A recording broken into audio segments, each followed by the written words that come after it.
ان میں سے ابو جہل کون ہے؟ وہ رہا ابو جاہل۔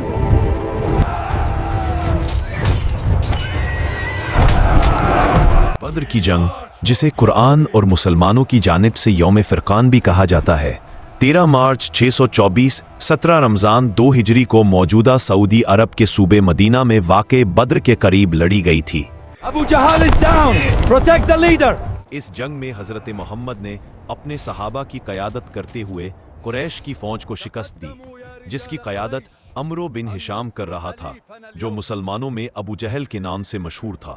یہ جنگ حضرت محمد اور ان کی قبیلہ قریش کے درمیان 6 سالہ جنگ کا نقطہ آغاز بنی۔ اس سے قبل 623 ای کے آخر اور 632 ای کے آغاز میں مسلمانوں اور مکے کے مشرکین کے درمیان چند چھوٹی جھڑپیں ہو چکی تھیں۔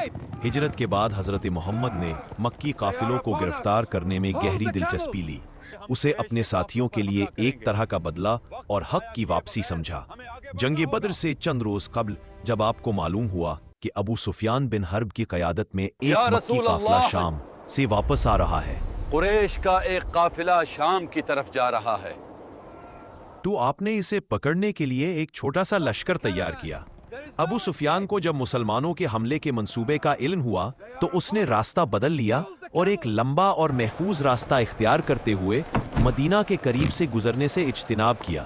ساتھ ہی اس نے مکہ ایک قاصد بھیجا اور مدد فوراً طلب کی۔ مکی جاؤ اور ابو جاہل کو میرا پیغام پہنچاؤ۔ عمرو بن ہشام یعنی ابو جہل نے تقریباً 1000 افراد پر مشتمل لشکر تیار کیا اور بدر کے قریب پہنچ کر العدوۃ القصوی نامی ریت کے ٹیلے پر خیمہ زن ہو گیا۔ بدر مسلمانوں اور قریش مکہ کے درمیان پہلا بڑا معرکہ تھا۔ شمال کی سمت سے پیش قدمی کرتے ہوئے مسلمان مکی لشکر کے سامنے آ کھڑے ہوئے۔ جنگ کا آغاز دونوں جانب کے جنگجوؤں کے درمیان مبارزت سے ہوا، جس کے بعد قریشی لشکر نے تیروں کی بارش کی آڑ میں مسلمانوں پر حملہ کر دیا۔ مسلمانوں نے اس حملے کا بھرپور جواب دیا اور قریشی صفوں کو توڑ دیا، جس کے نتیجے میں کئی اہم قریشی سردار مارے گئے، جن میں ابو جہل اور امیہ بن خلف بھی شامل تھے۔ مسلمانوں کی فتح نے حضرت محمد کی قیادت کو مزید مضبوط کر دیا۔ مدینہ کے باشندے جوش و خروش سے آپ کی آئندہ مہمات میں شریک ہونے لگے اور مدینہ سے باہر کے قبائل بھی کھل کر آپ کے ساتھ اتحادی بن گئے۔ اسلامی تاریخ میں یہ جنگ ایک فیصلہ کن فتح کے طور پر درج ہے، جسے الہی مدد کا نتیجہ قرار دیا جاتا ہے، جبکہ دیگر ذرائع کے مطابق یہ حضرت محمد کی حکمت عملی اور جنگی مہارت کا مظہر تھی۔ 622 میں ہجرت مدینہ کے بعد مدینہ کے باشندوں نے حضرت محمد کو اپنی برادری کا قائد منتخب کیا۔ مسلمانوں نے فیصلہ کیا کہ وہ مکہ کے قافلوں پر حملہ کریں گے جب وہ مدینہ کے قریب سے گزریں گے۔ یہ فیصلہ اس ظلم و ستم کے رد عمل میں کیا گیا جو مکہ والوں نے مسلمانوں پر ڈھایا تھا۔ نیز ہجرت کے بعد مکہ کے مشرکین نے مسلمانوں کی زمینیں اور املاک زبردستی چھین لی تھیں، جس کا بدلہ لینا ضروری سمجھا گیا۔ 632 کے اوائل میں قریش کا ایک قافلہ ابو سفیان بن حرب کی قیادت میں شام سے مکہ واپس جا رہا تھا۔ یہ قافلہ 50,000 دینار کی مالیت کا سامان لے کر آ رہا تھا اور اس کی حفاظت کے لیے 70 محافظ مقرر تھے۔ یہ قافلہ غیر معمولی طور پر بڑا تھا، ممکنہ طور پر اس لیے کہ کئی چھوٹے قافلے اپنی حفاظت کے پیش نظر آپس میں مل گئے تھے۔ مکہ کے تمام بڑے سرمایہ دار اس تجارتی مہم میں شریک تھے، اس لیے وہ اس قافلے کی بحفاظت واپسی میں گہری دلچسپی رکھتے تھے۔ یا رسول اللہ جا، قریش کا ایک قافلہ شام کی طرف جا رہا ہے۔ حضرت محمد کو جب اس قافلے کی خبر ملی تو آپ نے اسے روکنے کا فیصلہ کیا۔ اس کی 2 اہم وجوہات تھیں۔ پہلی یہ کہ قریش کی ضبط شدہ املاک کا بدلہ لینے کی پالیسی جاری رکھی جائے، کیونکہ ہجرت کے بعد مکہ میں مسلمانوں کی جائیدادیں اور املاک قریش نے زبردستی چھین لی تھیں۔ دوسری یہ کہ اگر حملہ کامیاب ہو جاتا تو اس سے مکہ والوں پر رعب پڑتا اور وہ مستقبل میں مدینہ پر حملہ کرنے سے باز رہتے۔ ابو سفیان نے مکہ میں اطلاع بھیجی کہ قافلہ خطرے میں ہے۔ فوراً مکی جاؤ اور ابو جاہل کو میرا پیغام پہنچاؤ۔ اور مدینے کے قریب سے گزرتے وقت اس کی حفاظت کے لیے کمک بھیجی جائے۔ अबू सुफियान के जासूसों ने उसे मुसलमानों की जंगी तैयारियों की खबर दी थी और चूंकि मक्की लश्कर को बद्र पहुंचने में 1 हफ्ता लगा, इसलिए अबू सुफियान ने अपनी दरखास्त मुसलमानों की तैयारियों से पहले ही भेज दी होगी। अबू सुफियान मक्का के सबसे ज़ेरक अफराद में से एक था और उसने मुसलमानों के मुमकिना हमले का पहले ही अंदाज़ा लगा लिया होगा। हज़रत मोहम्मद ने काफ़िले को रोकने के लिए तकरीबन 300 मुजाहिदीन पर मुश्तमिल एक छोटा लश्कर तैयार किया। अबू सुफियान के जासूसों ने उसे मुसलमानों के हमले के मंसूबे की खबर दी। काफ़िले के मालो दौलत के ज़ाय होने के खदशे के पेश नज़र अबू सुफियान ने दमदम बिन उमरुल गफ़ारी नामी कासिद को कुरैश के पास मदद के लिए भेजा। दमदम जब काबा पहुंचा तो उसने अपनी ऊँटनी की नाक और कान काट दिए, उसकी जीन को उल्टा कर दिया, अपनी कमीज फाड़ ली और बुलंद आवाज में पुकारा, ए कुरैश! तुम्हारा माल खतरे में है। ए कुरैश, तुम्हारा मालो असबाब ये अबू सुफियान के साथ है। मोहम्मद और उनके साथी उस काफले को रोकने के लिए आ रहे हैं। मैं नहीं कह सकता कि उनके साथ क्या होने वाला है। मदद करो, मदद करो। दमदम के मक्का पहुंचने तक अबू सुफियान ने अपने काफले का रास्ता बहेरे अहमर की तरफ मोड़ दिया और इस तरह मुसलमानों के मुमकिना हमले से बच निकलने में कामयाब हो गया। अहले मक्का समझे कि कुरैश का काफला लूट लिया गया है। सब लोग इंतकाम के लिए निकल खड़े हुए। रास्ते में मालूम हुआ कि यह काफला सही सलामत वापस आ रहा है, लेकिन कुरैश के मक्कार सरदारों ने फैसला किया कि अब मुसलमानों का हमेशा के लिए काम खत्म करके ही वापस जाएंगे। चुनांचे कुरैशी लश्कर मदीना की तरफ बढ़ता चला गया और बदर में खैमाजन हो गया। मदीना में कुरैशी लश्कर की आमद की इत्तला मिली तो आपने मजलिस मुशावरत बुलवाई और ख़तरे से निपटने के लिए तजावीज़ तलब फरमाई। मुहाजिरीन ने जानसारी का यकीन दिलाया। आपने दोबारा मशवरा तलब किया तो अंसार में से साद बिन उबादा ने अर्ज़ किया कि गालिबन आपका रोए सुखन हमारी तरफ है। आपने फरमाया, हाँ। हज़रत साद बिन उबादा ने अर्ज़ किया कि या रसूल अल्लाह, हम आप पर ईमान लाए हैं, हमने आपकी तस्दीक की है।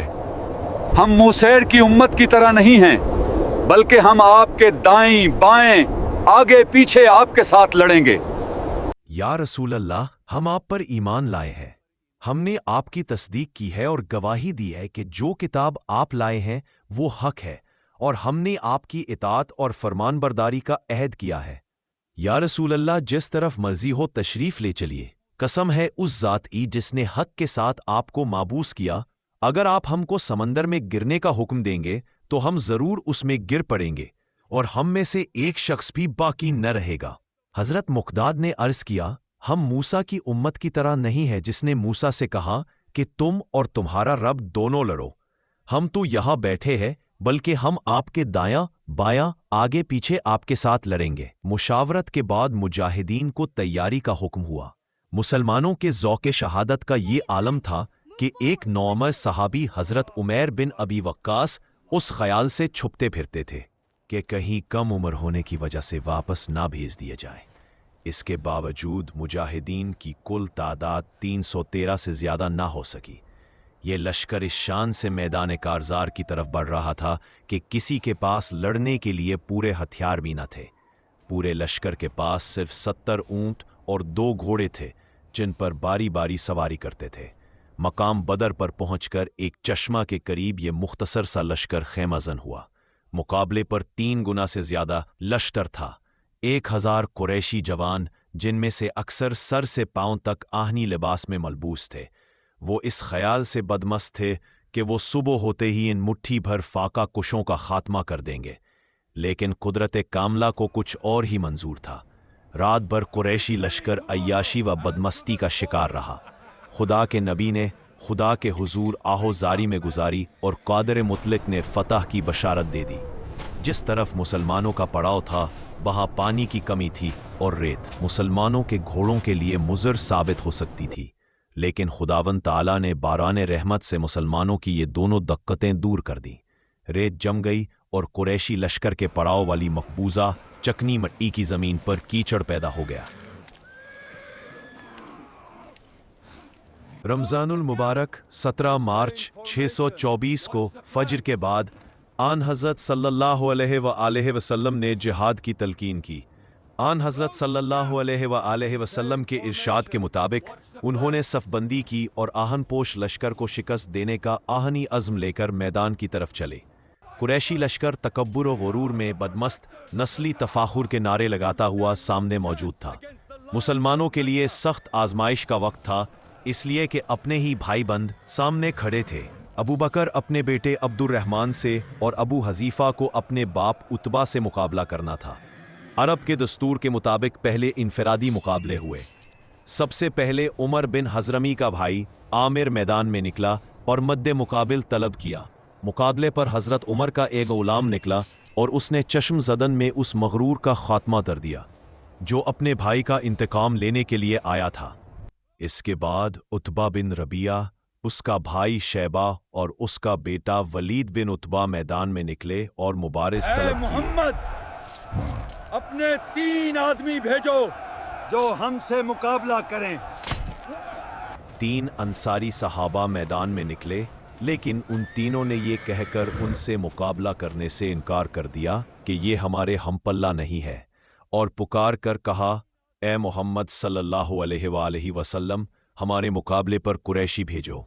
हम अरब के चरवाहों से मुकाबले करने के लिए तैयार नहीं है। चुनाचे आपके इरशाद पर हज़रत हमज़ा, हज़रत अली और हज़रत उबैदा मुकाबले के लिए निकले। मगरूर कुरैशी सरदारों ने उनके नाम पूछे और कहा, हाँ, तुम हमारे हम पल्ला हो। मुकाबला शुरू हुआ। चंद लम्हों में हज़रत हमज़ा ने शैबा को जहन्नम रसीद कर दिया और हज़रत अली ने वलीद को कत्ल कर डाला और लश्कर इस्लाम से तकबीर की आवाज़ बुलंद हुई। इस दौरान में उतबा और हज़रत उबैदा ने एक दूसरे पर भरपूर वार किया और दोनों ज़ख्मी होकर गिर पड़े। हज़रत अली अपने मद्दे मुकाबिल से फारिग होकर उतबा की तरफ लपके और एक ही ज़रब से उसका काम तमाम करके हज़रत उबैदा को लश्कर में उठा लाए। कुरैश ने अपने नामवर सरदारों को यूं काटते देखा तो यकबारगी हमला कर दिया ताकि अक्सरियत के बलबूते पर लश्कर इस्लाम को शिकस्त दे। इस ग़ज़वा में मोमिनीन के जोश जिहाद का ये हाल था कि एक सहाबी उमर बिन जाम खजूरें खा रहे थे। इन्होंने हुजूर अकरम का ऐलान, आज के दिन जो शख्स सब्र व इस्तकामत से लड़ेगा और पीठ फेर कर न भागेगा वो यकीनन जन्नत में जाएगा, सुना तो खजूरें फेंक दी और फरमाया, वाह वाह, मेरे और जन्नत के दरमियान में बस इतना वक्फा है कि ये लोग मुझको कत्ल कर दे। ये कहकर इतनी बहादुरी से लड़े कि शहीद हुए और चंद लम्हों में जन्नत का फासला तय कर लिया।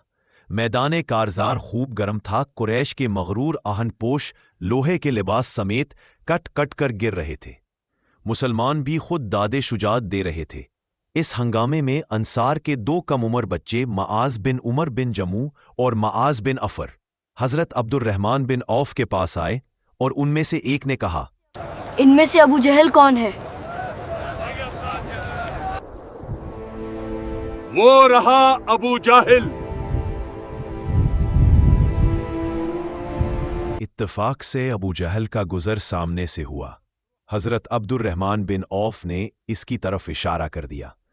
ये इशारा पाते ही ये दोनों नन्हे मुजाहिद अपनी तलवारें लेकर इसकी तरफ भागे। वो घोड़े पर सवार था और ये दोनों पैदल।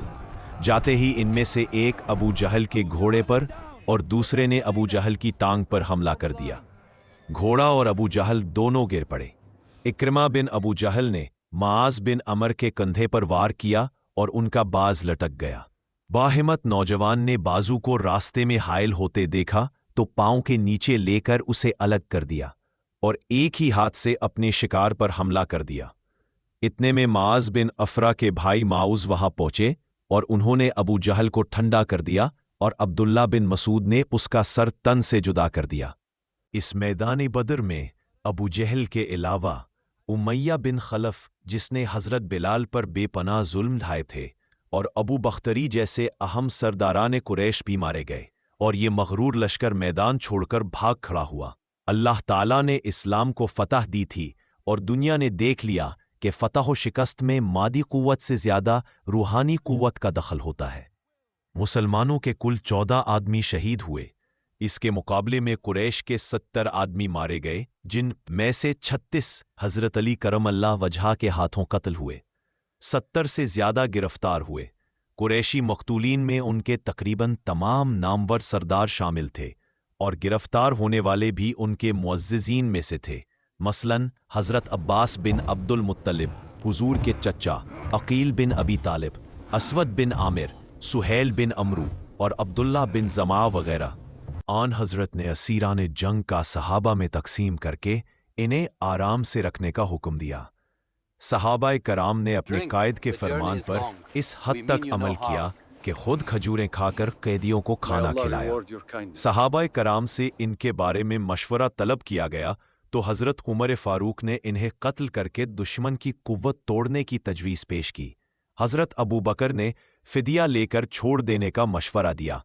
आन हज़रत ने हज़रत अबू बकर से इत्तेफाक करते हुए इसीरान जंग को फ़िदिया लेकर छोड़ दिया, जो कैदी गुर्बत की वजह से फ़िदिया अदा नहीं कर सकते थे और पढ़े लिखे थे। इन्हें 10 मुसलमानों को पढ़ना लिखना सिखाने के अवज़ रहा कर दिया गया। ये कैदी हुस्ने सलूक से इस हद तक मुतासिर हुए कि इनमें से बहुत से मुशर्रफ ब इस्लाम हुए, जिनमें अब्बास बिन अब्दुल मुत्तलिब और अकील बिन अबू तालिब शामिल थे। ग़ज़वा बदर में मुसलमान कुरैश के मुकाबले में 1/3 से भी कम थे। कुरैश के पास असलहा भी मुसलमानों से ज़्यादा था। इसके बावजूद कामयाबी ने मुसलमानों के कदम चूमे। इसके चंद असबाब हैं। नुसरत इलाही। ग़ज़वा बदर में मुसलमानों का सबसे बड़ा और असल सबब नुसरत इलाही था। अल्लाह तबारक व तआला से हुजूर नबी अकरम ने दुआ फरमाई थी, ए खुदा, ये कुरैश हैं अपने सामाने गुरूर के साथ आए हैं ताकि तेरे रसूल को झूठा साबित करे। ए अल्लाह, अब तेरी वो मदद आ जाए जिसका तूने मुझसे वादा फरमाया। ए अल्लाह, अगर आज ये मुट्ठी भर जमात हलाक हो गई तो फिर रोए ज़मीन पर तेरी इबादत कहीं नहीं होगी। इसके जवाब में अल्लाह ताला ने फ़तह की बशारत दी और 1000 फरिश्तों से इमदाद फरमाई। इस्लाम ने मुसलमानों के जो अकायद मुकर्रर थे उनमें अकीदा आखरत को बुनियादी हैसियत हासिल है। मुसलमान मौत के बाद आने वाली अब्दी ज़िंदगी के लिए इस ज़िंदगी को कुर्बान करने के लिए तैयार होता है। शहादत की मौत उसके नज़दीक मौत नहीं, अब्दी ज़िंदगी है। इस अकीदा ने मुसलमानों को बेजगरी से लड़ने पर आमादा किया और मौत जिससे हर इंसान खाइफ होता है, मुसलमानों उसे खुशी से कबूल करने के लिए तैयार थे। बेहतर इंतज़ाम इस्लामी लश्कर अपने सालार आज़म मोहम्मद सल्लल्लाहु अलैहि वसल्लम पर जान छिड़कने को तैयार था। हर शख्स अपने कायद के हर हुक्म को बिला चूं चरा मानता था। मुसलमान आन हज़रत सल्लल्लाहु अलैहि वसल्लम के अदना से इशारे पर हरकत में आ जाते थे, लिहाजा उनका तंजीमी ढांचा अपने हरीफों से बेहतर था। इसके बरक्स लश्कर कुफ़ार कई एक सरदारों की कमान में था और उन सरदारों में इत्तेहाद अमल पैदा होना बहुत मुश्किल था। चुनाचे जब कुरैश ने मिल के हमला किया तो उसे मुसलमानों ने रोक लिया, लेकिन मुसलमानों के मुनज़्ज़म हमले को कुरैश ना रोक सके। मशहूर कुरैशी सरदारों की मौत। आम लड़ाई के आगाज़ से पहले 3 नामवर कुरैशी सरदार मैदान में आए और इन्होंने निहायत मुतकब्बिराना अंदाज में मदे मुकाबिल तलब किए, लेकिन वो तीनों मकतूल हुए। उतबा, वलीद और शेबा कुरैश के बहुत ही बहादुर सरदार समझे जाते थे। इनके कत्ल से कुरैश के हौसले पस्त हो गए। बाद में अबू जहल की हलाकत ने रही सही कसर पूरी कर दी। कुरैश की सफ़ों में इंतशार, कबाइली निज़ाम जहां भी होगा, इत्तेहाद कामिल पैदा होना नामुमकिन है। कबाइली कब्र गरूर तंजीम का दुश्मन होता है। कुरैशी लश्कर भी इस उसूल से मुस्तना ना था। इस वजह से मक्के से आने वाले लश्कर में इत्तेहाद का फुकदान था। दुश्मन में बदली और इख्तिलाफ राय अगरचे लश्कर कुरैशी ख़ानदानी शराफत को बरकरार रखने के लिए मैदान जंग में आ गया, लेकिन इस मसले पर उनके दरमियान में इख्तिलाफ राय और बदली पाई जाती थी। अबू सुफियान जब अपने काफ़िले को बचाकर निकल गया तो उसने पैगाम भेजा कि जंग किए बगैर वापस लौट आओ, लेकिन अबू जहल ना माना। इस पर बनी ज़हरा और बनी अदी वापस लौट गए। बनु हाशिम से मगरूर कुरैशी सरदारों ने कहा, ए बनु हाशिम, अगरचे तुम हमारे साथ चले आए, लेकिन तुम्हारा दिल तो मोहम्मद सल्लल्लाहु अलैहि वसल्लम के साथ है। इस पर बनी हाशिम में एक गिरोह तालिब बिन अबी तालिब की सरकर्दगी में वापस लौट गया। हकीम बिन हिजाम और उतबा ने भी जंग न करने का मशवरा दिया, लेकिन अबू जहल और हज़रमी के ख़ानदान के इसरार पर मारका कारज़ार गरम होकर रहा और सरदारों ने बादल नाखास्ता इस जंग में शिरकत की। इसी सिलसिले में ये बात भी काबिल ज़िक्र है کہ بعض قریشی پکار پکار کر کہہ رہے تھے کہ ہمیں محسوس ہوتا ہے کہ آسمان سے ہم پر بلائیں نازل ہو رہی ہیں۔ ہمیں محسوس ہوتا ہے کہ آسمان سے ہم پر بلائیں نازل ہو رہی ہیں۔ ان کے بعض افراد نے ایسے خواب دیکھے تھے جن میں ان کی تباہی کی خبر دی گئی تھی۔ ان تمام چیزوں کی حقیقت یہ تھی کہ جو لوگ اسلام کی حقانیت کو سمجھتے تھے اور انہیں معلوم تھا کہ ہم خدا کا مقابلہ کرنے جا رہے ہیں، اس لیے وہ خواب دیکھتے تھے کہ ان خوابوں کے عام چرچوں سے لشکر قریش میں اندر ہی اندر بددلی پھیلی ہوئی تھی۔ متفرق وجوہات مسلمانوں کی کامیابی کی بعض دیگر وجوہات بھی تھیں۔ مثلاً نیز قریش کو لڑائی کے وقت سورج سامنے پڑتا تھا اور اس سے ان کی آنکھیں چندیا رہی تھی۔ جنگ سے چند گھنٹے پہلے بارش ہوئی جس نے قریش کے پڑاؤ کے قریب کیچڑ پیدا کر دیا، جبکہ مسلمانوں کا پڑاؤ ریتلی زمین پر تھا اور انہیں اس سے فائدہ پہنچا کہ ریت جم گئی۔ ایسی تمام چیزوں کو مسلمانوں نے اپنے لیے غیبی امداد سمجھا اور قریش مکہ نے اسے برے شگون لیے اور ان کے حوصلے پست ہوتے چلے گئے۔ غزوہ بدر کے اثرات۔ جنگ بدر حق و باطل کے درمیان میں فیصلہ کن معرکہ تھا۔ اس کی اہمیت و اثرات کا اندازہ مندرجہ ذیل امور سے ہو سکتا ہے۔